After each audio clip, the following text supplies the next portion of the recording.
Ustaz Hasan Muhammad dalam rancangan Tafsirul Quran.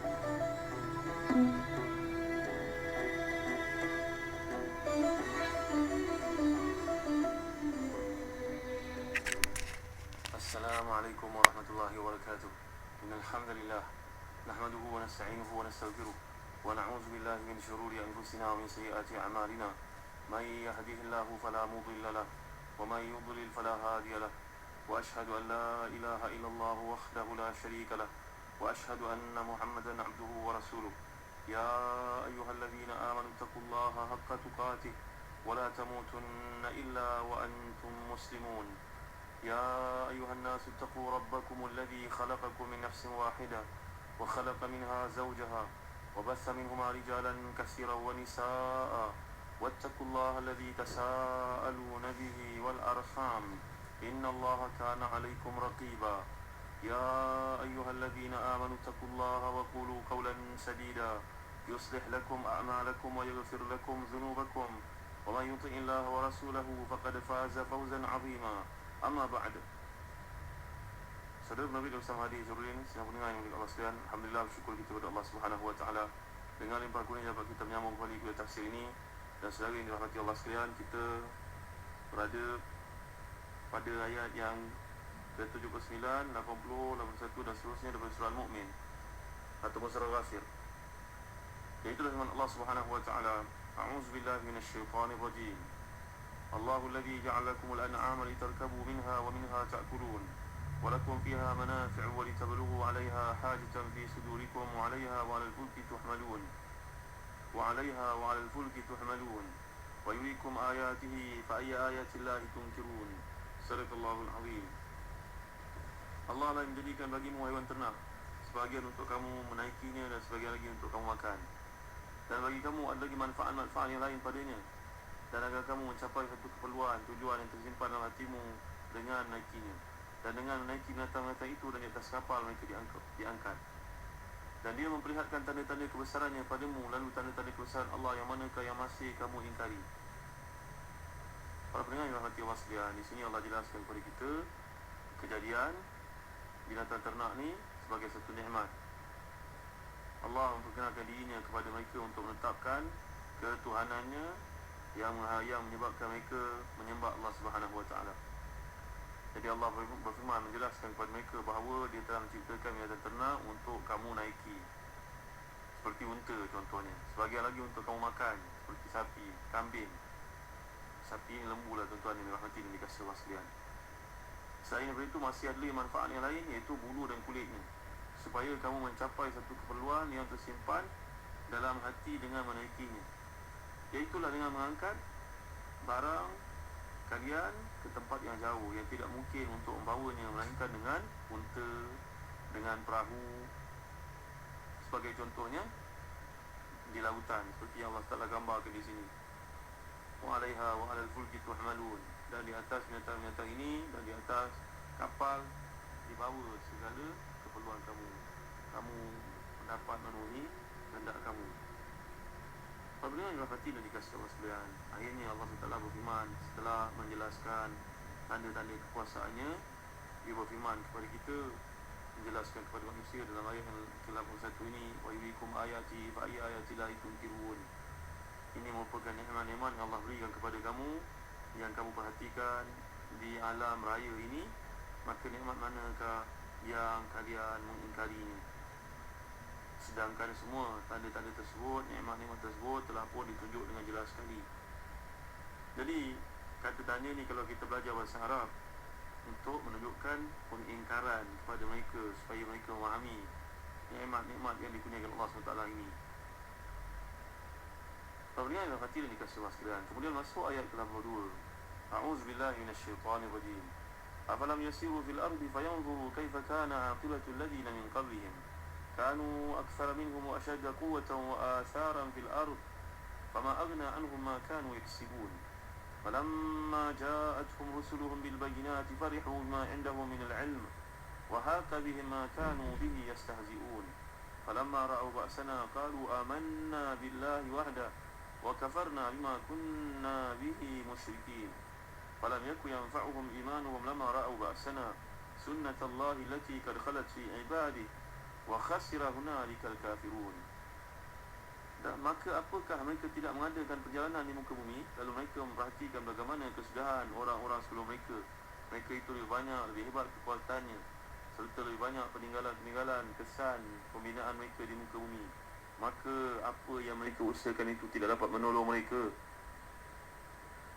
Ketika datang Rasul kepada mereka dengan membawa bukti-bukti nyata, mereka merasa senang dengan ilmu yang ada pada mereka dan mereka dikepung oleh azab yang dahulu mereka memperolok-olokkannya.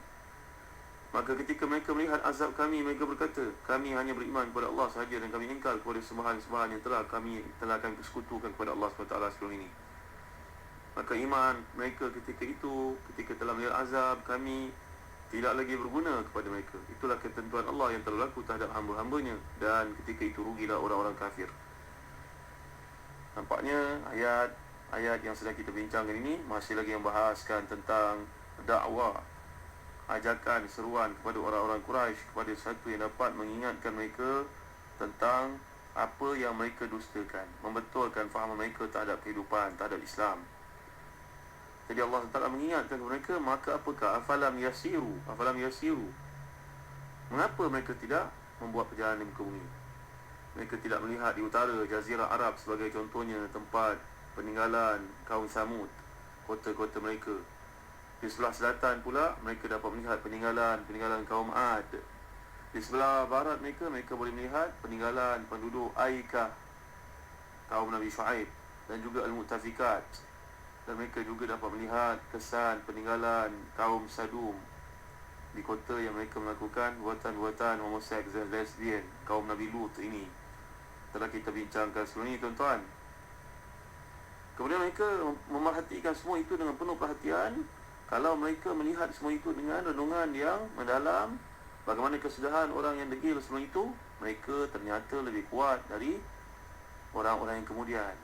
Bukti kalau kita perhatikan, tuan-tuan dimuliakan Allah sekalian, apa yang mereka tinggalkan itu berupa istana, kebun, taman. Tapi semuanya yang mereka usahakan dengan kemurkaan daripada Allah itu, keingkaran daripada Tuhan, daripada Allah SWT, terhadap Rasul yang diutuskan, maka tidak lagi memberi sebarang manfaat bila seksa itu datang menimpa mereka. Tuan-tuan ini mereka sekalian, tempat-tempat ini sebenarnya dekat dengan kaum Quraisy. Mereka yang tidak mahu menerima dakwah dengan Muhammad SAW ni ketika Nabi berdakwah di Mekah. Jika nak dibandingkan dengan bangsa dan kaum yang telah terdahulu dibinasakan, seperti contohnya bangsa Mesir, bangsa Babylon, bangsa Parsi, orang-orang apa yang dipanggil sebagai Sumeria. Mereka ni mempunyai kekuatan yang luar biasa. Jika dibandingkan dengan penduduk Hijaz, orang Arab ini, tidak ada apa pun yang ditinggalkan. Dan khasnya orang-orang Quraisy ini hanya menguasai secebis saja dari ekonomi tanah Arab yang luas itu. Sedikit saja politiknya, kekuatan yang ada berpusat dekat Hijaz. Setakat itu saja. Jika nak dibandingkan dengan kekuatan umat-umat yang terdahulu, kaum yang terdahulu, lihat pada bekas peninggalan mereka pun kita dah rasa insaf. Lihat kesan purbakala pada bangsa Sabah dan kerajaan Tubbah. Tubbah ni disebut oleh Allah SWT dalam Al-Quran Al-Karim. Kaum Tubbah. Ahum khairun am qaumi Tubbah. Apakah mereka terlebih hebat daripada kaum Tubbah? Tubbah ni bahasa Arab kalau kita belajar, perkataan tabi'ah mana ikut. Jadi Tubbah ni dipandai-namakan sedemikian, kata Imam Al-Asfahani dalam kitab Mufradatnya. Tubbah maknanya mereka merupakan golongan raja, malikun yattabi'uhu ataupun yatba'uhu qaumu, mujam'u at-tababi'ah. Tubbah ni adalah satu golongan yang ingkar kepada Nabi diutuskan kepada mereka, sehingga ditimpakan azab ke atas mereka ni.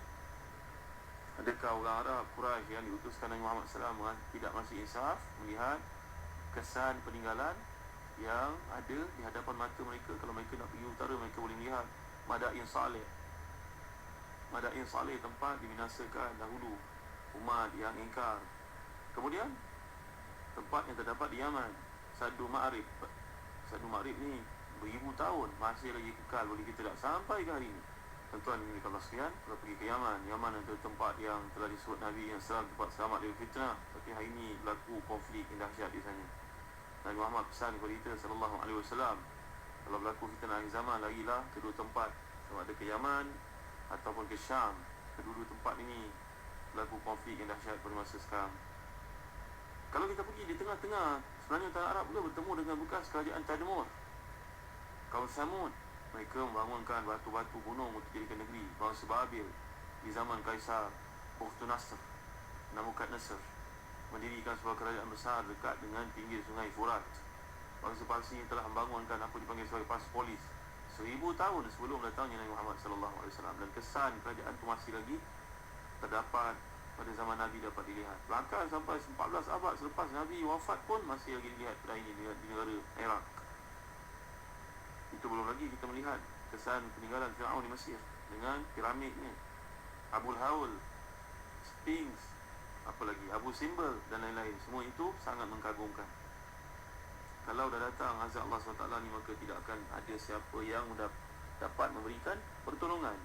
Dan ini yang Allah SWT jelaskan. Kanu aktsara minhum wa ashadda quwwatan wa atharan fil ard fama aghna anhum ma kanu yaksibun falamma ja'atuhum rusulun bil bayyinati farihu bima indahum min al ilm wa haqa bihi ma kanu bihi yastahzi'un falamma ra'aw ba'sana qalu amanna billahi wahda wa kafarna bima kunna bihi musyrikin. Lihat, bila datang kepada mereka utusan rasul membawa keterangan, membawa kebenaran, bukti-bukti, mereka dustakan. Datang bukti, dalil yang jelas dengan mukjizat sesuai dengan zaman tersebut, mereka tolak. Mereka senang dengan apa yang mereka miliki. Kata Imam Qurtubi, maksud farihu bima indahu minal ilm, mereka ni gembira. Farihu bima indahu minal ilm ni gembira dengan apa yang ada pada mereka. Merujuk kepada 3 tafsiran kata Imam Qurtubi. Tuan-tuan dengar baik apa yang dikatakan Imam Qurtubi. Yang pertama, mereka ni senang dengan pengetahuan yang ada pada mereka, iaitu orang-orang kafir ni merasa cukuplah dengan apa yang mereka miliki. Tak payahlah kau datang nak betul ke kami, nak tunjuk kami hidup dengan kesenangan, melimpah ruah.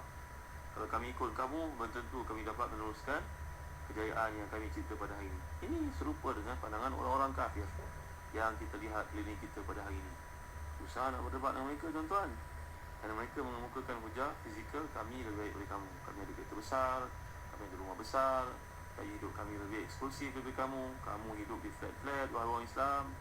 Tuan-tuan dimuliakan Allah sekalian, penting untuk kita menjawab tuhan-tuhan ni, tuan-tuan. Jadi orang kafir ni, mereka beralasan kehidupan kami dah baik. Kalau kami ikut kamu, belum tentu kami akan kekal baik dan sempurna, cemerlang seperti yang kami nikmati hari ini. Ini tafsiran pertama kata Imam Qurtubi. Tafsiran kedua, mereka masih senang dengan pengetahuan dunia mereka miliki. Ini serupa dengan ayat yang ke-7 dari surah Rum. Ya'lamuna zahiran minal hayatid dunia. Mereka mengetahui perkara-perkara yang zahir sahaja daripada kehidupan dunia. Dia tak tahu akhirat tu bagaimana. Yang ketiga, kata Imam Qurtubi, yang dimaksudkan sini ialah mereka yang masih senang sebenarnya adalah para rasul.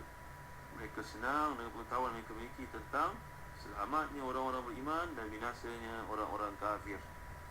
Jadi ayat falamma ja'atuhum rusulun bil bayinat farihu bima indahum minal ilm merujuk kepada 3 tafsiran kata Imam Qurtubi. Betul. Kalau kita lihat bacaannya wakaf di mana, tuan-tuan? Falamma ja'atuhum rusulun bil bayinat farihu bima indahum minal ilm. Siapa yang gembira sebenarnya? Ada bagai-bagai kaedah wakaf di sini merujuk menyebabkan mempengaruhi dia seluruh makna. Tuan-tuan yang berhati dan dikasih Allah sekalian, penting untuk kita memahami hukum wakaf dalam Quran. Moga-moga Allah Ta'ala beri kepada kita kefahaman terhadap maksud ayat yang dikehendaki di sini. Mereka dikelilingi oleh siksaan. Bila mereka dikelilingi dengan siksaan, wa haqa bihim ma kanu bihi yastahzi'un falamma ra'aw ba'sana qalu amanna billahi wahda wa kafarna bima kunna bihi musyrikin. Kemudian tirai pun ditutup untuk menceritakan sekarang turun azab menimpa mereka. Dalam skrip mata Allah Ta'ala bawakan kepada kita surah Mujassadah, gambaran bila azab itu turun dalam berbagai bentuknya. InsyaAllah kita akan lihat, tuan-tuan yang berhati dan dikasih Allah sekalian, nampaknya tidak ada perincian yang detail di sini bentuk azab tersebut. Kita pun melihat pada surah-surah yang lain apakah bentuk yang pernah diturunkan Allah Ta'ala itu. InsyaAllah kita akan jelaskan pada kuliah akan datang. Allahu a'lam wa sallallahu ala sayyidina Muhammad wa ala alihi wa sahbihi wa baraka wa sallam. Walhamdulillahi rabbil alamin. Wa barakallahu fikum. Wassalamualaikum warahmatullahi wabarakatuh.